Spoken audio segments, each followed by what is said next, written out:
Naimbag nga aldaw tayo amin nga kailian dito'y syudad ti Urdaneta.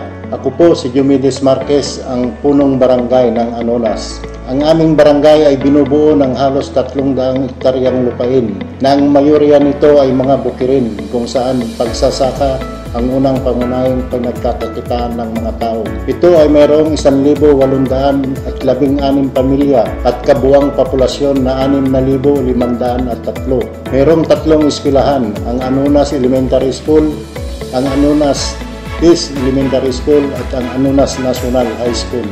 May functional barangay health center, opisina ng senior citizen at covered court kung saan idinaraos ang mga malalaking pagtitipon.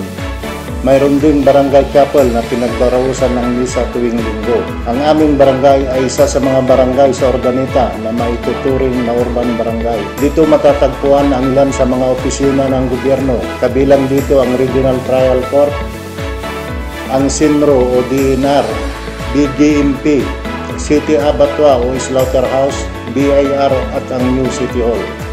Dito rin matatagpuan ang Provincial Training Center ng TESDA, ang cattle o livestock market, bukod pa sa mga pribadong establishmento ng mga negosyo gaya ng mga resort, inn o maliliit na hotel, mga restaurant at mga gasolinahan. Mula sa pagiging maliit na sitio ng Barangay Kayambanan, malayo na nga ang narating ng Barangay Anonas.